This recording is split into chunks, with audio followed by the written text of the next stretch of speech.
Hello everyone, I hope you guys are doing really good. I am C A Pallav Kotwani और मैं आपको पढ़ाने वाली हूँ paper number 4 of C A inter which is cost and management accounting. Yes, मैं C A inter में paper number 4 पढ़ाने वाली हूँ आपको, जो है हमारा कॉस्ट एंड मैनेजमेंट अकाउंटिंग, जिसको हम कॉस्टिंग भी बोलते हैं। यस, तो देयर आर टोटल 15 चैप्टर्स है आपके सिलेबस में, और ये 15 chapters divided into 3 part: basic knowledge, method of costing and techniques of costing. Yes, basic knowledge में हम पढ़ने वाले हैं चैप्टर नंबर 1, जिसमें हम पढ़ेंगे इंट्रोडक्शन, कॉस्ट क्या होता है, मैनेजमेंट अकाउंटिंग क्या होता है। यस, चैप्टर नंबर 2 में हम मटेरियल कॉस्ट के बारे में सीखेंगे। चैप्टर नंबर 3 में हम employee cost and direct expenses के बारे में सीखने वाले हैं। चैप्टर नंबर 4 में हम ओवरहेड के बारे में सीखने वाले हैं एंड ओवरहेड का एक मेथड सीखने वाले हैं, absorption costing method.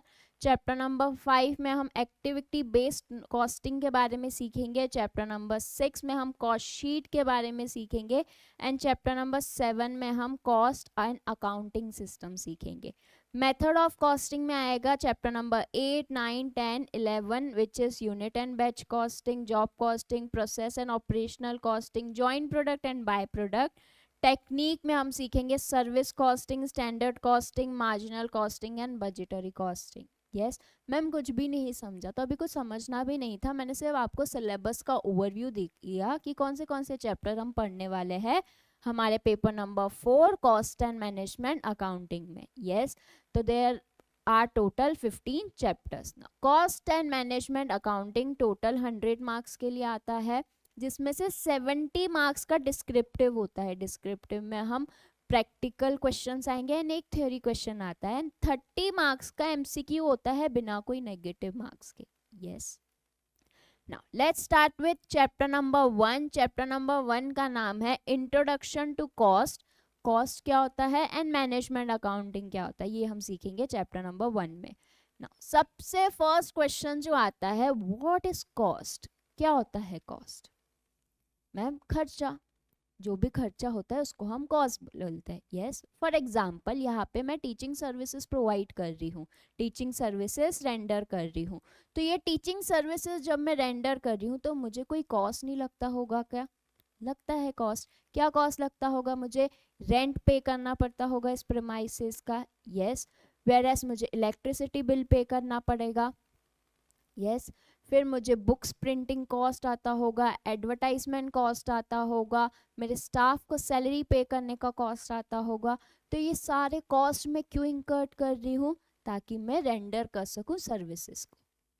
Yes, whereas जब मैं अगर ये गुड्स बनाती हूँ, अगर मैं गुड्स को प्रोड्यूस कर रही हूँ, अगर मैं कैलकुलेटर प्रोड्यूस कर रही हूँ, तो मुझे कुछ रॉ मटेरियल लगता होगा, मुझे लेबर कॉस्ट लगता होगा, मुझे इसका ट्रांसपोर्टेशन कॉस्ट लगता होगा, मुझे इसका पैकेजिंग कॉस्ट लगता होगा।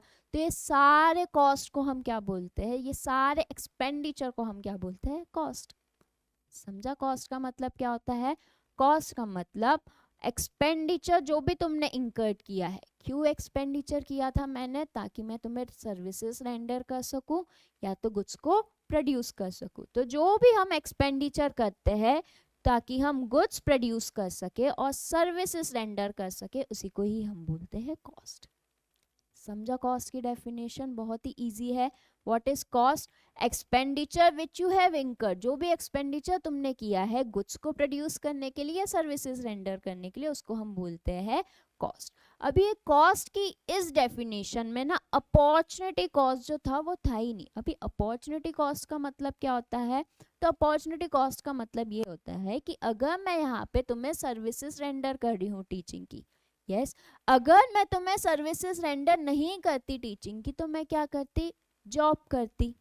यस, और मैं जॉब करती और वहां पे मैं अर्न करती सैलरी। तो वो जो सैलरी मेरे फॉरगॉन की है, अभी मैं सैलरी अर्न कर रही हूँ क्या? नहीं, अभी तो मैं टीचिंग सर्विसेज दे रही हूँ, जिसके कारण मैं सैलरी नहीं अर्न कर पा रही हूँ। तो जो सैलरी मैंने छोड़ दी, जो सैलरी मैंने फॉरगॉन कर दी ताकि मैं टीचिंग सर्विसेज दे सकूँ, ये जो सैलरी मेरी फॉरगॉन हुई उसको हम क्या बोलेंगे? Opportunity cost. क्या बोलेंगे? Opportunity cost. ये भी तो मेरे लिए एक्सपेंडिचर है ना, ये भी तो मेरे लिए कॉस्ट है ना। तो कॉस्ट का मतलब होता है जो भी तुमने एक्सपेंडिचर किया है, रेंट का, इलेक्ट्रिसिटी बिल का, इंटरनेट कनेक्शन का, नोट्स का, सैलरी का, जो भी तुमने एक्सपेंडिचर किया है अपनी सर्विसेज रेंडर करने के लिए या गुड्स प्रोड्यूस करने के लिए, उसको हम बोलते हैं कॉस्ट। बट ये कॉस्ट में अपॉर्चुनिटी कॉस्ट भी इंकर्ड होता है, यस। बट ये डेफिनेशन में इंकर्ड था क्या अपॉर्चुनिटी कॉस्ट? नहीं। इसके लिए डेफिनेशन बोली है कि monetary value of all sacrifices made, monetary value money terms में जो भी तुमने सेक्रीफाइस किया है, तुमने रेंट सेक्रीफाइस किया है, तुमने इलेक्ट्रिसिटी बिल इलेक्ट्रिसिटी का सेक्रीफाइस किया था, इलेक्ट्रिसिटी के लिए तुमने बिल पे किया, यस। तो जो भी तुमने सेक्रीफाइस किया है प्लस जो तुमने सैलरी भी फॉरगॉन की, उसकी भी मॉनिटरी वैल्यू को ऐड करेंगे हम कॉस्ट कैलकुलेट करने के लिए। तो कॉस्ट का मतलब होता है monetary value of all sacrifices में, जो भी तुमने सेक्रीफाइस किए हैं उसका मॉनिटरी वैल्यू। क्यों ये सेक्रीफाइस किया है तुमने? ताकि तुम तुम्हारा ऑब्जेक्टिव अचीव कर सको। क्या ऑब्जेक्टिव है तुम्हारा? गुड्स को प्रोड्यूस करना और सर्विसेज को रेंडर करना, उसी को ये हम बोलते हैं कॉस्ट। समझा कॉस्ट का मतलब क्या होता है? कॉस्ट का मतलब होता है monetary value of all sacrifices में, जो भी तुमने सेक्रीफाइसेस किया है उसका मॉनिटरी वैल्यू। अब ये सेक्रीफाइस क्यों किया है? ताकि तुम अपना ऑब्जेक्टिव अचीव कर सको, उसको हम बोलते हैं कॉस्ट। क्या ऑब्जेक्टिव है? टू प्रोड्यूस द गुड्स और रेंडर द सर्विसेज, उसी को ही हम बोलते हैं कॉस्ट। यस, मतलब कॉस्ट का मतलब खर्चा प्लस अपॉर्चुनिटी कॉस्ट, उसको हम बोलते हैं कॉस्ट। समझा है? कोई डाउट यहाँ तक? नहीं। अब मुझे बताओ, कॉस्ट, प्राइस और वैल्यू, क्या ये तीनों सेम वर्ड होते हैं क्या? क्या ये तीनों का मीनिंग सेम होता है क्या? नहीं। कॉस्ट का मतलब होता है जो भी हमने खर्चा किया, अभी हमने डेफिनेशन पढ़ा, monetary value of all sacrifices made to achieve an objective to produce the goods and render the services, उसको हम बोलते हैं कॉस्ट। और प्राइस का मतलब क्या होता है? प्राइस का मतलब होता है कि जब भी तुम किसी शॉप पे जाते हो तो उस शॉपकीपर से तुम, अगर तुम्हें पेन परचेज करनी है तो उसका कॉस्ट पूछते हो क्या? नहीं, तुम क्या पूछते हो कि इसका प्राइस क्या है। यस, उसका प्राइस क्या है पेन का, तो ये होता है प्राइस। कॉस्ट मतलब जो भी एक्सपेंडिचर लगा है, जो भी monetary value of all sacrifices जो भी हमने किया है उसको हम बोलते हैं कॉस्ट। प्लस प्राइस का मतलब क्या होता है? प्राइस का मतलब होता है मॉनिटरी कंसिडरेशन, मनी जो पे करता है। कौन पे कर रहा है? बायर सेलर को। यस, जैसे कि मैं बायर हूँ, अगर मुझे पेन खरीदनी है मैं शॉपकीपर के पास जाऊंगी, मैं इसका प्राइस पूछूंगी, उसने मुझे प्राइस बताया 10,000, तो I will purchase this pen and मैं क्या करूंगी? मनी पे करूंगी। कौन मनी पे कर रहा है? बायर सेलर को मनी पे कर रहा है, उसको हम बोलते हैं प्राइस। प्राइस का मतलब क्या होता है? मॉनिटरी कंसिडरेशन जो भी हम पे कर रहे हैं बायर सेलर को, मॉनिटरी कंसिडरेशन जो कौन किसको पे कर रहा है? बायर पे कर रहा है सेलर को, उसको हम बोलते हैं प्राइस। समझा कॉस्ट का मतलब? कॉस्ट का मतलब जो भी तुमने monetary value of all sacrifices में, जो भी तुमने सेक्रीफाइस किया है गुड्स को प्रोड्यूस करने के लिए और सर्विसेज को रेंडर करने के लिए, उसको हम बोलते हैं कॉस्ट। प्राइस का मतलब क्या होता है? प्राइस का मतलब होता है कि जो भी पैसा पे किया है एक बायर ने एक सेलर को, उसको हम बोलते हैं प्राइस। अभी वैल्यू का मतलब क्या होता है? अब मैंने ये पेन परचेज कर दी, यस, ये पेन थी 10,000 की, मैंने इसको यूज किया बट मुझे इसका वर्थ 10,000 का नहीं लगा, तो एज अ कंज्यूमर मैंने इस पेन का क्या निकाला? वैल्यू निकाला। यस, वेरएस यहाँ पे मैं टीचिंग सर्विसेज प्रोवाइड कर रही हूँ आपको, तो मेरा जो प्राइस है उसका आपको वैल्यू जो है उससे ज़्यादा लगा या कम भी लग सकता है। यस, तो वैल्यू का मतलब होता है वर्थ, जो कौन डिराइव करता है? कंज्यूमर डिराइव करता है। अगर हमने ये कैलकुलेटर को परचेज किया, यस, ये कैलकुलेटर परचेज करके मैंने इस कैलकुलेटर को यूज़ किया और ये कैलकुलेटर मुझे 500 रुपीज़ का मिला, फिर मुझे पता चला कि यार इस कैलकुलेटर की 5,000 वर्थ नहीं है जितना मैंने पे किया, तो उसको हम बोलते हैं वैल्यू। वैल्यू जो होती है it is a relative word, जो कौन डिराइव करता है? कंज्यूमर डिराइव करता है, कस्टमर डिराइव नहीं करता है। कौन डिराइव करता है? कंज्यूमर। अभी कस्टमर और कंज्यूमर में क्या डिफरेंस होता है? कस्टमर इसको परचेज करता है, जैसे कि हमारे पेरेंट्स हमारे लिए कैलकुलेटर परचेज करके आए, पेरेंट्स यूज करेंगे क्या इस कैलकुलेटर को? नहीं, वो क्या करेंगे, इस कैलकुलेटर को हमको दे देंगे, हम इसको यूज करेंगे। तो हम क्या हुए, consumer, because we are using this product. और जो परचेज, जिसने परचेज किया वो क्या हो गए, कस्टमर। तो हमारे पेरेंट्स क्या हुए, कस्टमर, पेरेंट्स ने खरीद के हमको दिया तो हम क्या हो गए, कंज्यूमर। क्या कस्टमर और कंज्यूमर सेम हो सकते हैं क्या? यस, कंज्यूमर और कस्टमर सेम हो सकते हैं, बट इसका वर्थ कौन बताएगा, जो इसको यूज करेंगे। कौन यूज करने वाला है, कंज्यूमर। समझा? कॉस्ट का मतलब समझा कि कैलकुलेटर बनाने में मुझे जितना भी खर्चा लगा, all the money all the monetary value of sacrifices में, जो भी मैंने सेक्रीफाइस किए इस कैलकुलेटर को बनाने के लिए, उसका मॉनिटरी वैल्यू को हम बोलते हैं कॉस्ट। यस। फिर ये कैलकुलेटर को मैंने परचेज किया, जब मैंने इस कैलकुलेटर को परचेज किया तो मैंने कुछ पैसे पे किए होंगे।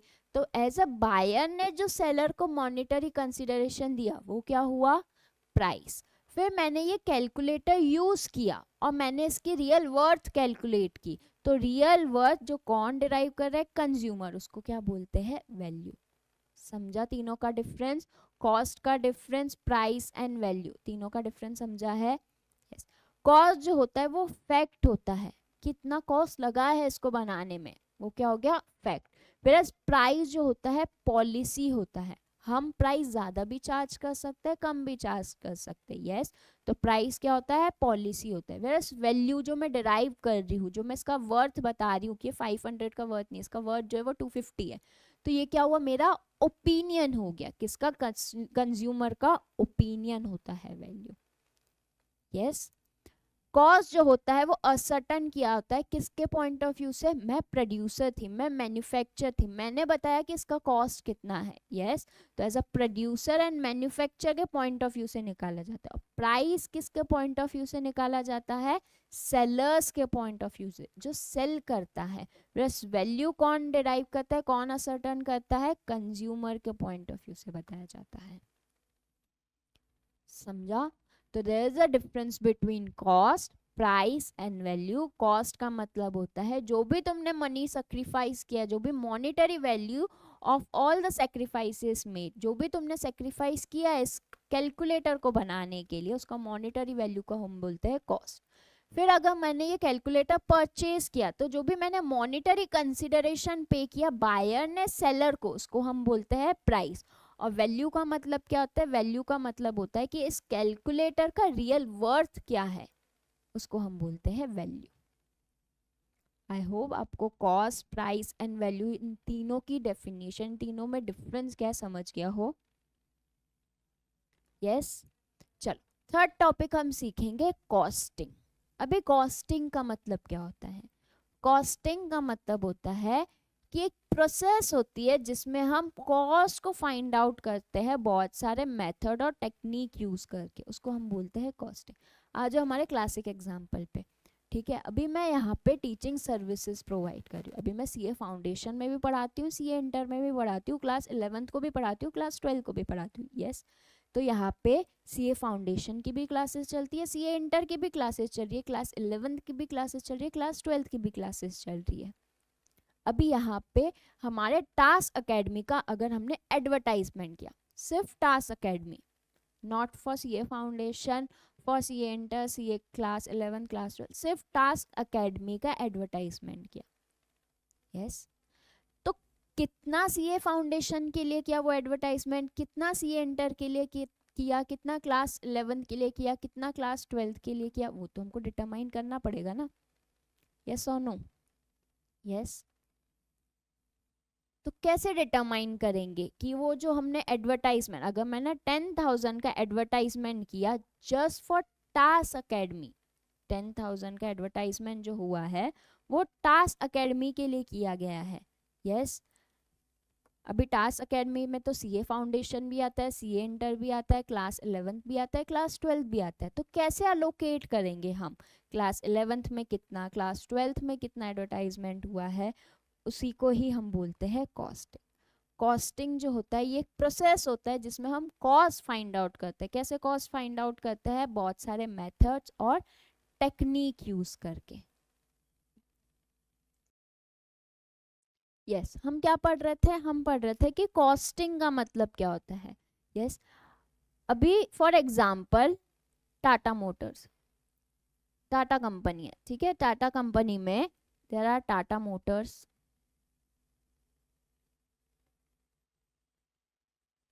और कौन सा बिजनेस है टाटा कंपनी का, Tata salt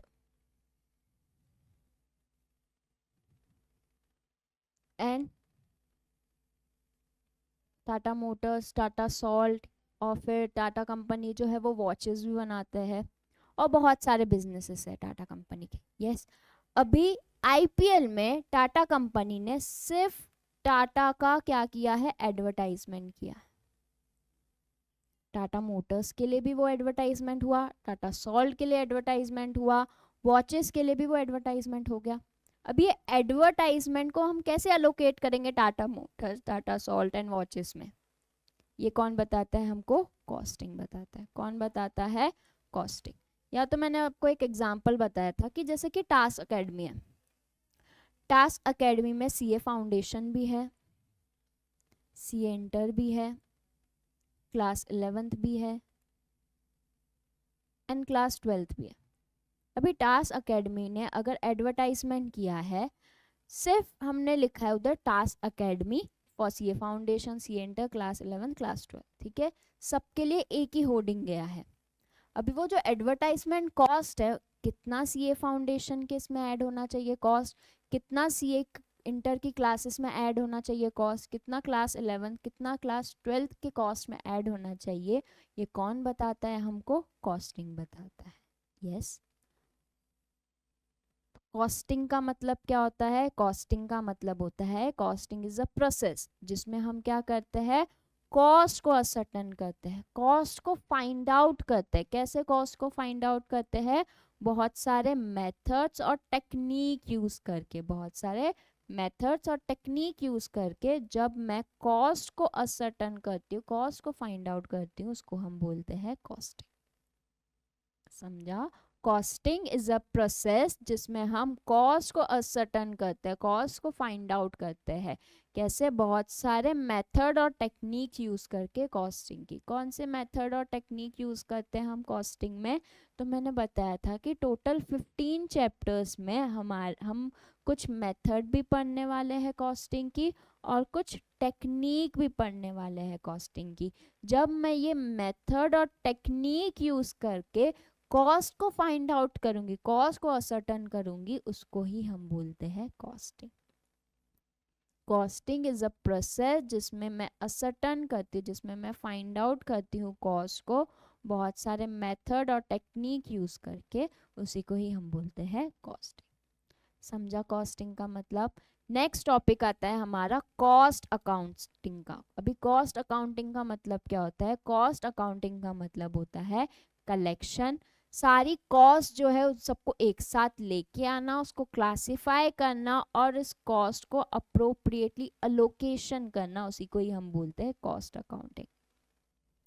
collection, classification and appropriately allocation करना एक्सपेंडिचर को, जो भी एक्सपेंडिचर तुम्हारा लगा है गुड्स को प्रोड्यूस करने के लिए और सर्विसेज को रेंडर करने के लिए, उन सारे एक्सपेंडिचर को क्या करना, कलेक्ट करना, क्लासिफाई करना और अप्रोप्रिएटली अलोकेट करना, उसी को ही हम बोलते हैं कॉस्ट अकाउंटिंग।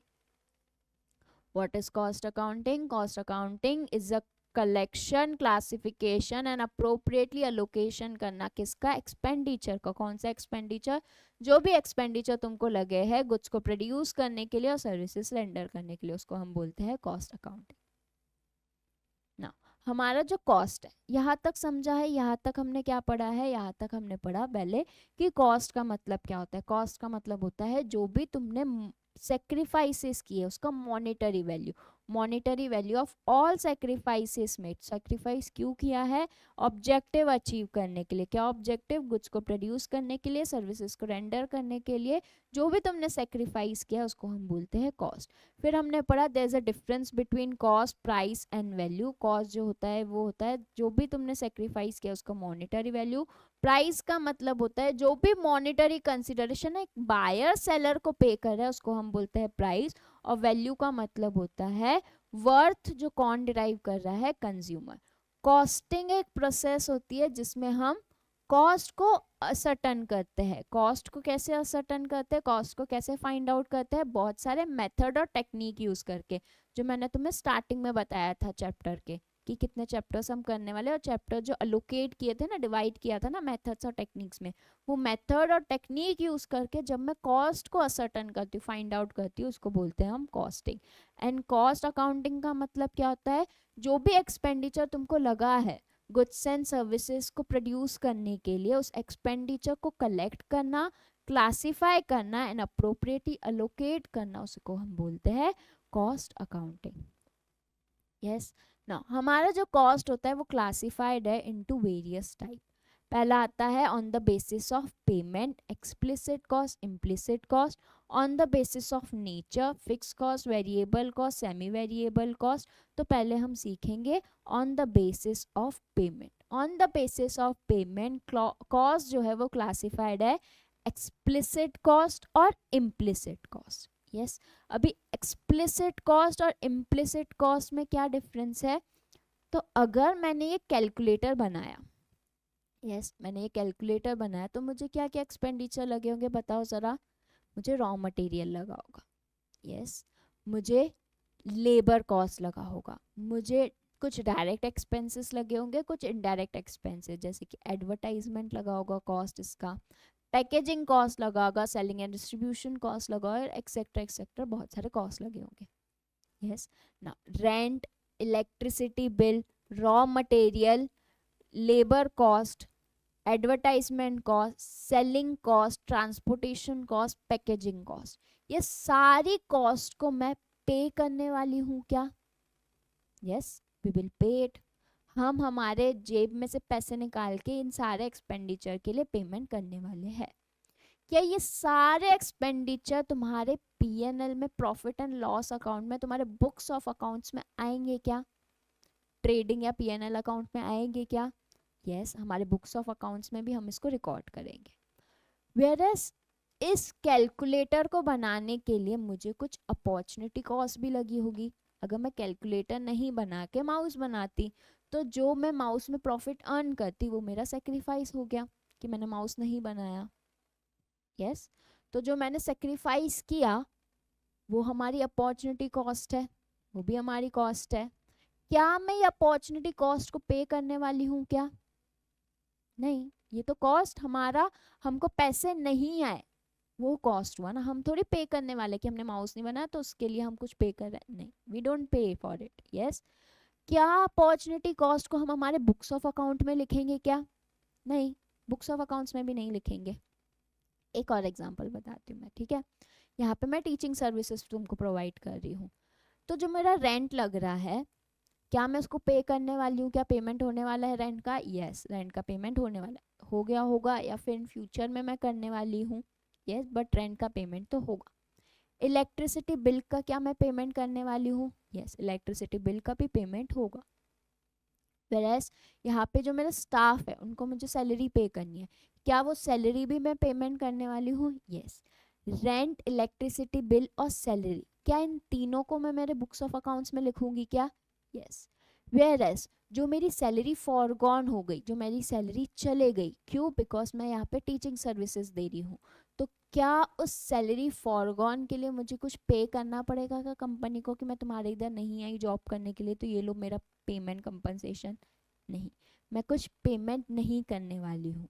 वो मेरा सैलरी था जो मुझे नहीं मिला, जो मेरा सैलरी फॉरगॉन हुआ, इसको हम अपॉर्चुनिटी कॉस्ट बोलते हैं। यस। तो क्या मैं उस सैलरी फॉरगॉन के लिए कुछ पेमेंट करने वाली हूँ, नहीं, मैं कुछ भी पेमेंट नहीं करने वाली हूँ। क्या वो सैलरी फॉरगॉन मेरे बुक्स ऑफ अकाउंट्स में आएगा क्या, नहीं आएगा। यस। तो एक्सप्लिसिट कॉस्ट का मतलब क्या होता है, एक्सप्लिसिट कॉस्ट में हम कुछ ना कुछ पेमेंट करते हैं, जैसे कि रेंट, इलेक्ट्रिसिटी बिल, सैलरी का हमको पेमेंट करना होता है। वैसे इम्प्लिसिट कॉस्ट में हम कुछ भी पेमेंट नहीं करते, जो भी मेरी सैलरी फॉरगॉन हो गई उसके लिए मुझे कुछ पेमेंट करना पड़ा क्या, नहीं करना पड़ा। तो इम्प्लिसिट कॉस्ट में हम कुछ भी पेमेंट इन्वॉल्व नहीं होता है। एक्सप्लिसिट कॉस्ट को हम अकाउंटिंग कॉस्ट और आउट ऑफ पॉकेट कॉस्ट भी बोलते हैं, वैसे इम्प्लिसिट कॉस्ट को हम opportunity cost, imputed cost, hidden cost या नॉशनल कॉस्ट बोलते हैं। यस। इम्प्लिसिट कॉस्ट को हम क्या बोलते हैं? Opportunity cost, imputed cost, hidden cost और नोशनल कॉस्ट। एक्सप्लिसिट कॉस्ट जो होता है उसको हम रिकॉर्ड करते हैं बुक्स ऑफ अकाउंट्स में। इम्प्लिसिट कॉस्ट को हम रिकॉर्ड करते हैं क्या? सैलरी फॉरगॉन को हम रिकॉर्ड करते हैं क्या? नहीं करते। रेंट, इलेक्ट्रिसिटी बिल्स और सैलरी को हम रिकॉर्ड करते हैं, यस। तो एक्सप्लिसिट कॉस्ट को हम रिकॉर्ड करते हैं बुक्स ऑफ अकाउंट्स में, इम्प्लिसिट कॉस्ट को हम रिकॉर्ड नहीं करते। एक्सप्लिसिट कॉस्ट जो होता है वो अकाउंटिंग और डिसीजन मेकिंग में यूज होता है, प्लस इम्प्लिसिट कॉस्ट जो होता है वो मैनेजर को डिसीजन मेकिंग में ही यूज होता है। क्या इससे हम अकाउंटिंग करते हैं? नहीं, तो इसके लिए ये अकाउंटिंग में यूज नहीं होता है।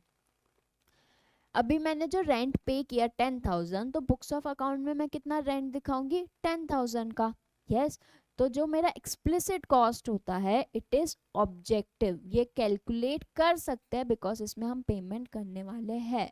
वेयर एज इम्प्लिसिट कॉस्ट जो सैलरी फॉरगॉन हो गई, क्या मैं वो एक्चुअल फिगर बता सकती हूँ क्या? नहीं, मैं तो सिर्फ एक एस्टिमेट लगाऊंगी ना कि अगर मैं यहाँ पे सर्विसेज रेंडर नहीं करती तो मैं XYZ कंपनी में जॉब करती, और उस कंपनी में अगर मैं जॉब करती तो मैं XYZ अमाउंट जो है वो अर्न कर देती, यस। तो it can not be objective, ये ऑब्जेक्टिव नहीं है, इसमें हमको कुछ एस्टिमेट्स करने पड़ते हैं, कुछ सब्जेक्टिव एस्टिमेट करने पड़ते हैं। मैं एक एस्टिमेट करूंगी कि मुझे 10 लाख पर एनम का पैकेज मिल जाता, yes. Now examples of explicit cost आता है rent paid, salary paid, electricity bill paid और डेप्रिसिएशन भी एक्सप्लिसिट कॉस्ट में आता है। अब तुम बोलोगे कि डेप्रिसिएशन में हम कुछ पेमेंट तो कर नहीं रहे हैं, तो डेप्रिसिएशन जो है वो कैसे एक्सप्लिसिट कॉस्ट हो गया? बट जब तुम प्लांट एंड मशीनरी परचेज करते हो तभी तुम पेमेंट कर देते हो। और डेप्रिसिएशन क्या है? जो भी तुमने प्लांट एंड मशीनरी परचेज की है उसको अलोकेट करना, उसके एक्सपेंसेस को बहुत सारे ईयर्स में, यस। तो डेप्रिसिएशन भी कौन सा कॉस्ट है? Explicit cost. और इम्प्लिसिट कॉस्ट में कौन सा आता है? जो भी रेंट फॉरगॉन हो गया, इंटरेस्ट फॉरगॉन हो गया, सैलरी फॉरगॉन हो गया, जो भी तुम्हारा रेंट चला गया, इंटरेस्ट चला गया, सैलरी चला गया। क्यों? बिकॉज तुमने वो ऑप्शन को कंसिडर नहीं करके दूसरा ऑप्शन लिया, उसी को ही हम बोलते हैं इम्प्लिसिट कॉस्ट। समझा है एक्सप्लिसिट और इम्प्लिसिट कॉस्ट में डिफरेंस?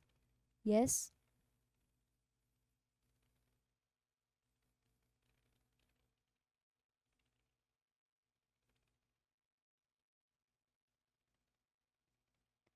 चलिए ना, नेक्स्ट टाइप आता है कॉस्ट का on the basis of nature, ठीक है।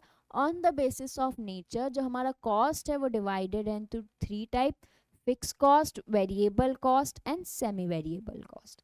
क्या बोला मैंने? फिक्स कॉस्ट, वेरिएबल कॉस्ट और सेमी वेरिएबल कॉस्ट। अभी फिक्स कॉस्ट का मतलब क्या होता है? फिक्स कॉस्ट का मतलब होता है ऐसा कॉस्ट जो चेंज नहीं होता है जब तुम वॉल्यूम ऑफ प्रोडक्शन चेंज कर रहे हो, यस। जैसे कि इस प्रीमाइसिस का रेंट जो है वो फिक्स है 10,000। अगर मैं 10,000 यूनिट्स प्रोड्यूस कर रही हूँ तो रेंट कितना लगेगा? 10,000। मैंने क्या बोला कि हम रेंट पे करते हैं 10,000, रेंट पे करते हैं 10,000 का।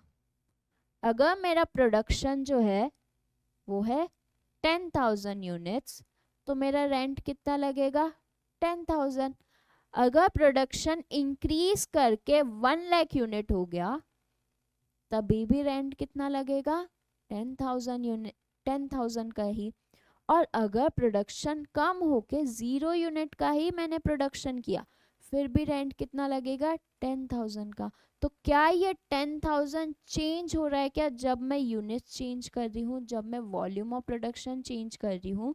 तो क्या तब ये रेंट चेंज हो रहा है क्या?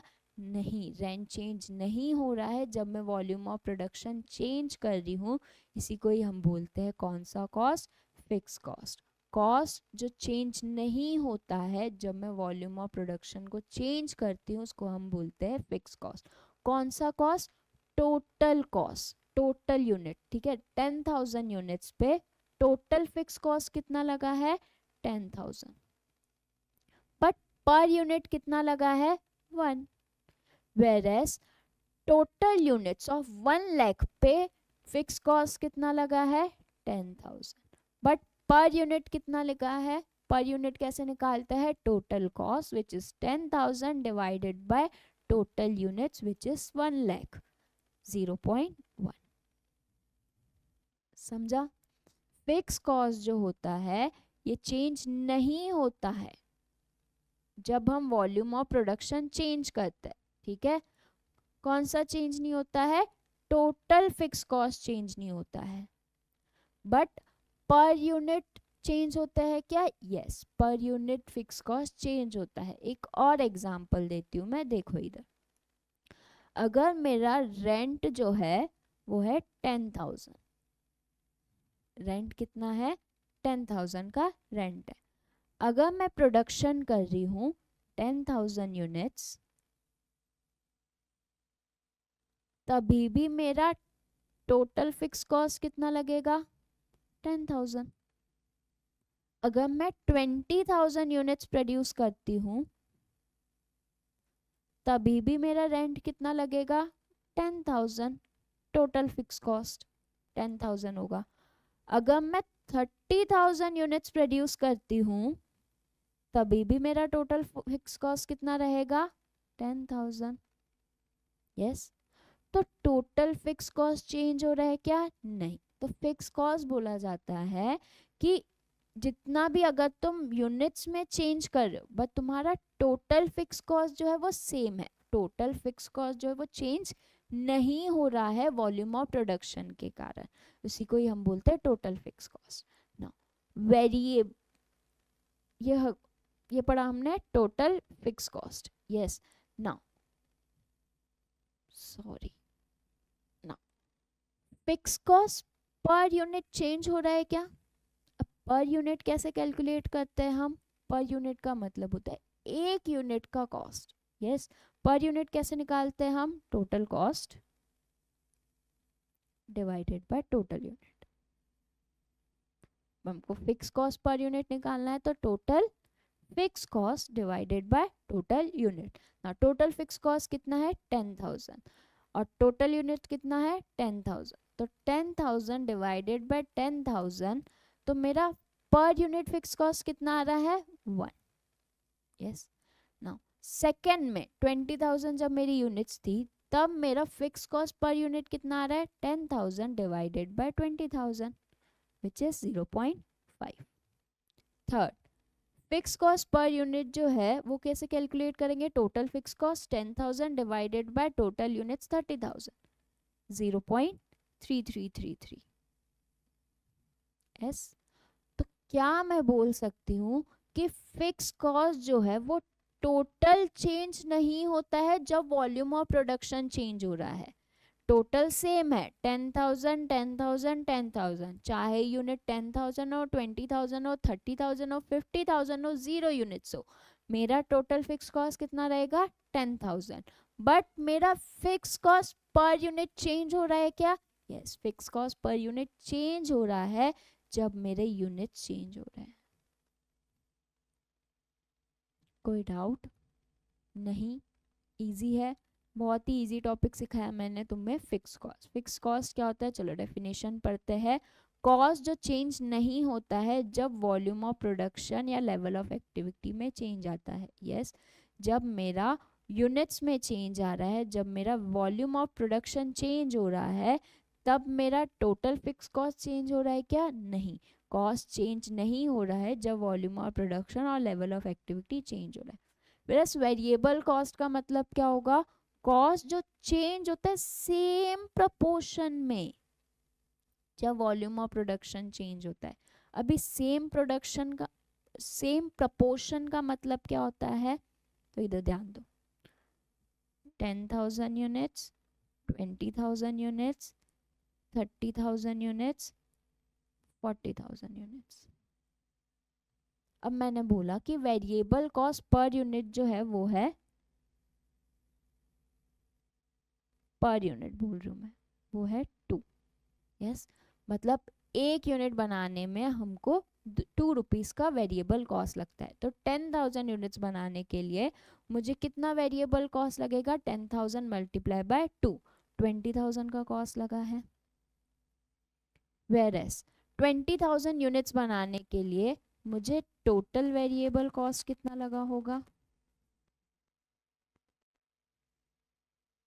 20,000 मल्टीप्लाई बाय 2, 40,000।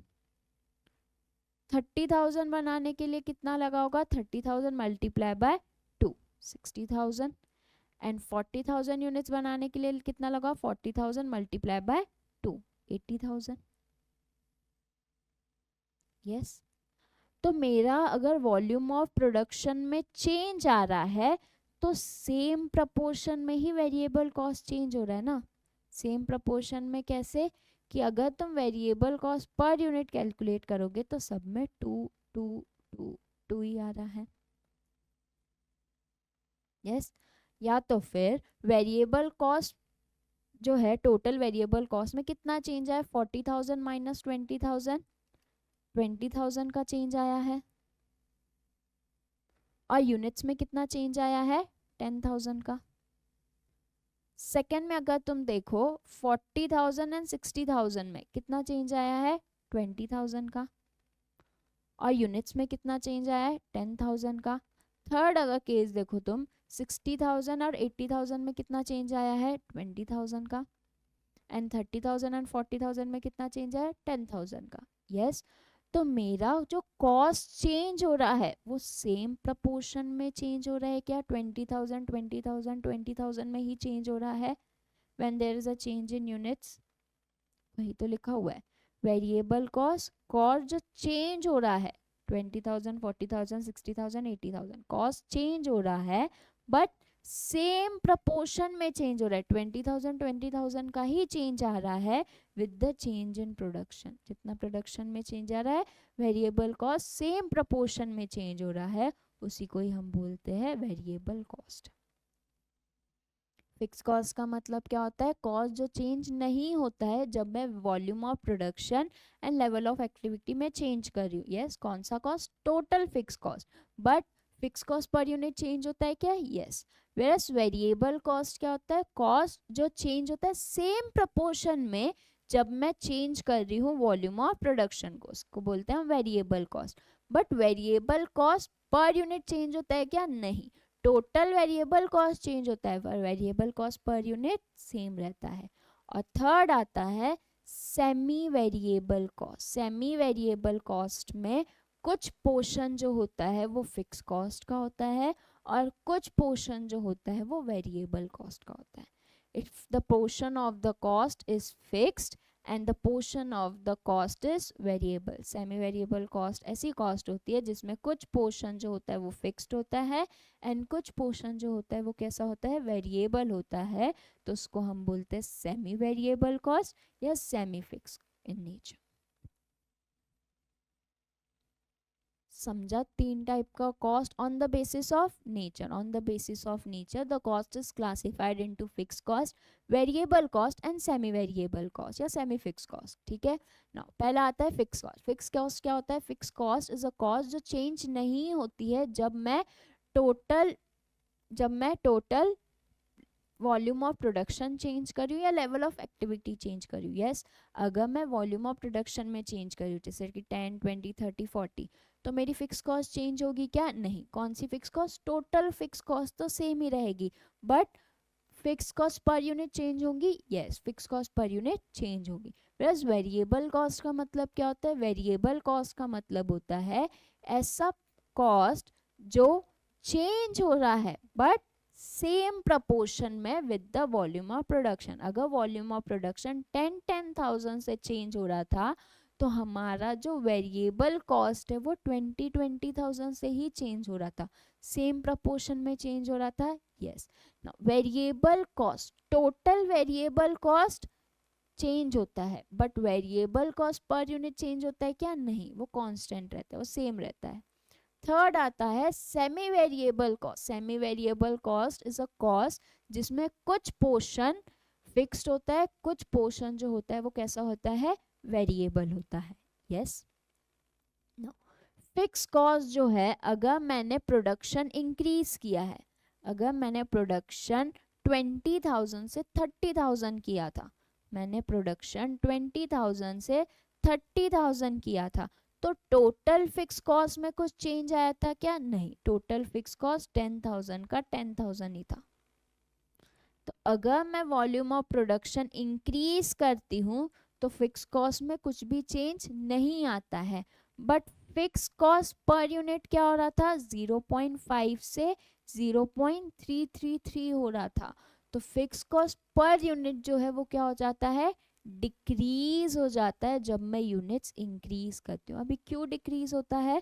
बिकॉज पहले जो 10,000 सिर्फ 20,000 यूनिट्स पे ही अलोकेट हो रहा था, अभी वो ज्यादा यूनिट्स पे अलोकेट हो रहा है। जब मेरा डिनोमिनेटर बढ़ जाता है ना, तो फिक्स कॉस्ट पर यूनिट जो है वो क्या हो जाता है? डिक्रीज हो जाता है।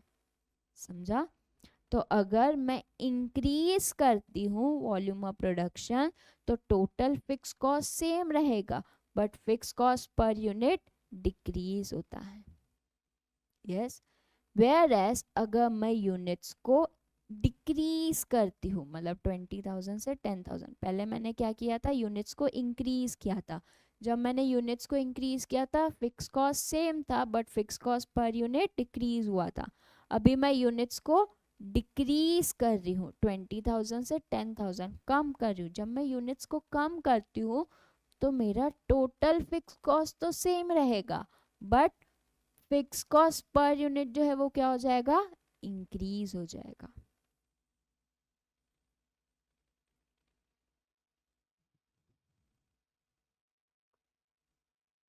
समझा है? यस। नेक्स्ट आता है वेरिएबल कॉस्ट। अगर मैं वॉल्यूम ऑफ प्रोडक्शन इंक्रीज करती हूँ, जैसे कि 20,000 से 30,000 पे मैं आई, तो टोटल वेरिएबल कॉस्ट 40 से 60 हुआ, तो टोटल वेरिएबल कॉस्ट क्या हुआ? इंक्रीज हुआ। But variable cost per unit क्या हुआ? सेम है, 2। कुछ चेंज आया क्या? नहीं। कैलकुलेट करके भी देखते हैं। 40,000 डिवाइडेड बाय 20,000 2, 60,000 डिवाइडेड बाय 30,000 2, तो वेरिएबल कॉस्ट पर यूनिट जो है वो सेम है। वेरस अगर मैं यूनिट्स कम करती हूँ, 20 से 10,000 डिक्रीज कर रही हूँ यूनिट्स को, तो मेरा टोटल वेरिएबल कॉस्ट डिक्रीज हो रहा है, 40 से 20 हो रहा है, but variable cost per unit जो है वो सेम है। 40,000 डिवाइडेड बाय 20,000 2, 20,000 डिवाइडेड बाय 10,000 2। देखो, अगर मैं वॉल्यूम ऑफ प्रोडक्शन इंक्रीज कर रही हूँ तो वेरिएबल कॉस्ट टोटल इंक्रीज हो रहा है, बट पर यूनिट में कोई भी चेंज नहीं है। और जब मैं वॉल्यूम ऑफ प्रोडक्शन डिक्रीज कर रही हूँ तो वेरिएबल कॉस्ट टोटल डिक्रीज हो रहा है, बट पर यूनिट में कोई भी चेंज नहीं है। समझा? नेक्स्ट क्वेश्चन लिखा हुआ है कि विच कॉस्ट, ऐसी कौन सी कॉस्ट है जो चेंज होती है जब वॉल्यूम ऑफ प्रोडक्शन चेंज होता है? टोटल फिक्स कॉस्ट चेंज होती है क्या? वॉल्यूम नहीं। टोटल फिक्स कॉस्ट चेंज नहीं होती है, but fix cost per unit change होती है। Versus variable cost per unit change होती है क्या? नहीं। टोटल वेरिएबल कॉस्ट चेंज होती है। समझा? यस। चलो क्वेश्चन नंबर 1 करते हैं आज हम।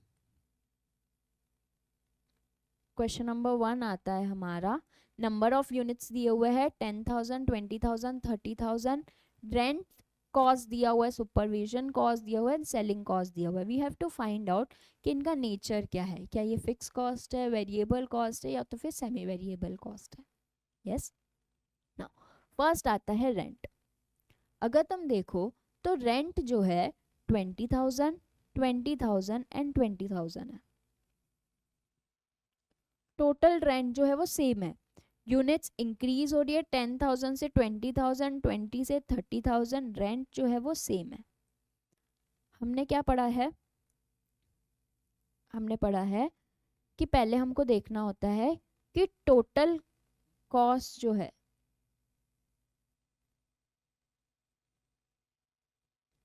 चेंज हो रही है क्या या no change. If there is no change in total cost तो ये कॉस्ट कौन सी हो गई? Fix cost. If there is a change in total cost तो हमको कैलकुलेट करना पड़ता है,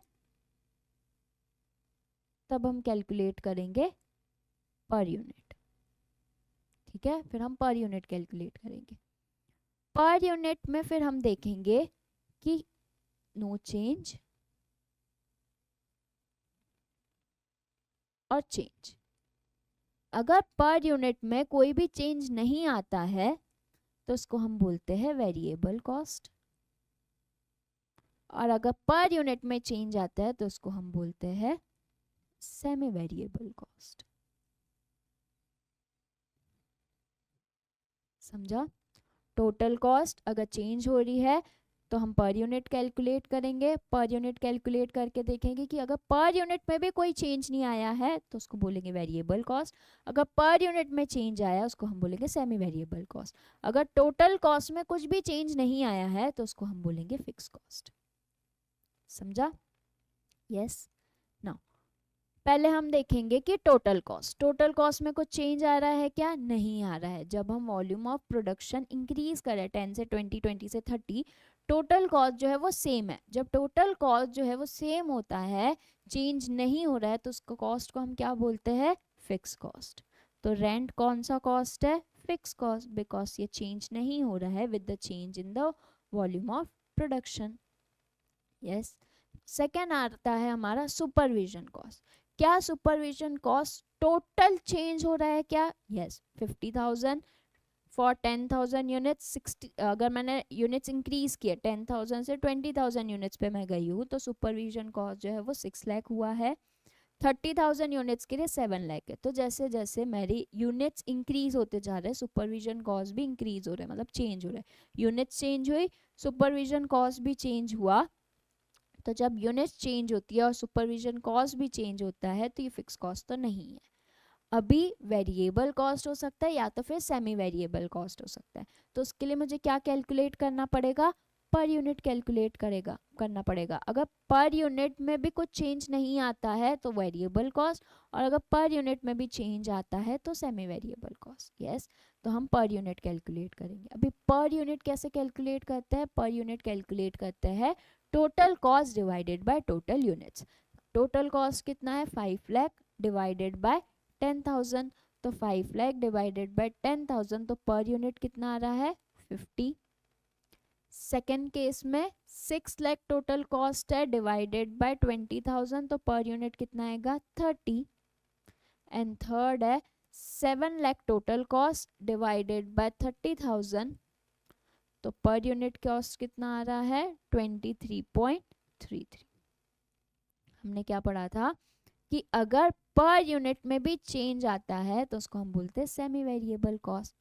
मेरा टोटल कॉस्ट भी चेंज हो रहा है, यस। मेरा पर यूनिट कॉस्ट भी चेंज हो रहा है, यस। तो इसको हम कौन सा कॉस्ट बोलेंगे? Semi variable cost.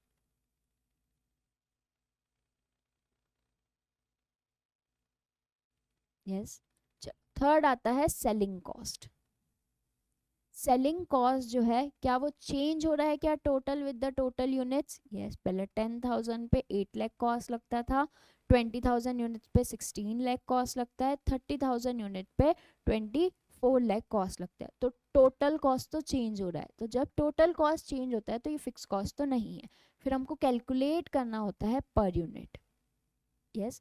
फिर हम पर यूनिट कैलकुलेट करेंगे। अभी हम 8 लाख डिवाइडेड बाय 10,000, तो कितना कॉस्ट आएगा? 80। 16 लाख डिवाइडेड बाय 20,000, 80।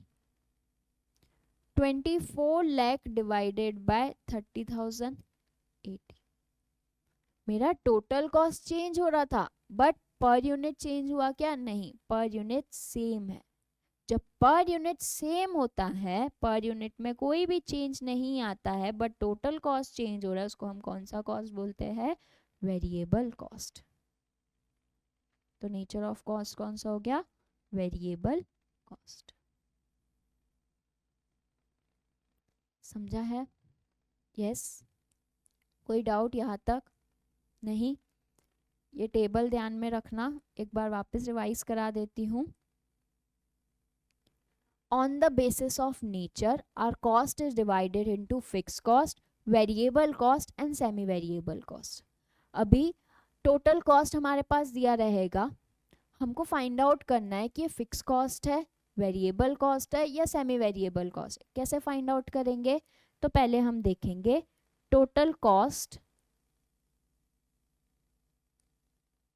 चेंज हो रही है क्या, या there is no change. When there is an increase और डिक्रीज इन प्रोडक्शन, अगर प्रोडक्शन इंक्रीज या डिक्रीज हो रहा है तो टोटल कॉस्ट में चेंज आ रहा है या फिर कोई भी चेंज नहीं आ रहा है। अगर कोई भी चेंज नहीं आ रहा है टोटल कॉस्ट में, जब वॉल्यूम ऑफ प्रोडक्शन इंक्रीज और डिक्रीज होता है तो उसको हम बोलते हैं फिक्स कॉस्ट। और जब टोटल कॉस्ट में चेंज आया है ड्यू टू इंक्रीज या डिक्रीज इन प्रोडक्शन, उसको हम बोलते हैं वेरिएबल कॉस्ट या सेमी वेरिएबल कॉस्ट। अभी कैसे फाइंड आउट करेंगे कि कॉस्ट वेरिएबल कॉस्ट या सेमी वेरिएबल कॉस्ट है?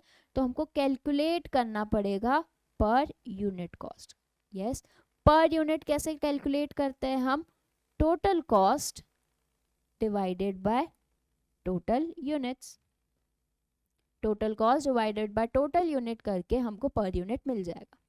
अगर तुम्हारा पर यूनिट कॉस्ट में कोई भी चेंज नहीं आ रहा है, पर यूनिट कॉस्ट सेम है बट टोटल कॉस्ट डिफर कर रहा था, तो उसको हम बोलते हैं वेरिएबल कॉस्ट। और व्हेन पर यूनिट कॉस्ट में चेंज आ रहा है एंड टोटल कॉस्ट में भी चेंज आ रहा था ड्यू टू इंक्रीज और डिक्रीज इन प्रोडक्शन, उसको हम बोलते हैं सेमी वेरिएबल कॉस्ट। अंडरस्टैंड?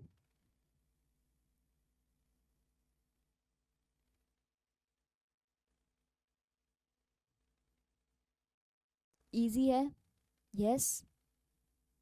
तो आज हमने सीखा कि कॉस्ट क्या होता है, कॉस्ट के डिफरेंट टाइप सीखे, एक्सप्लिसिट, इम्प्लिसिट। फिर हमने सीखा कॉस्ट के types on the basis of nature, variable, fixed and semi variable.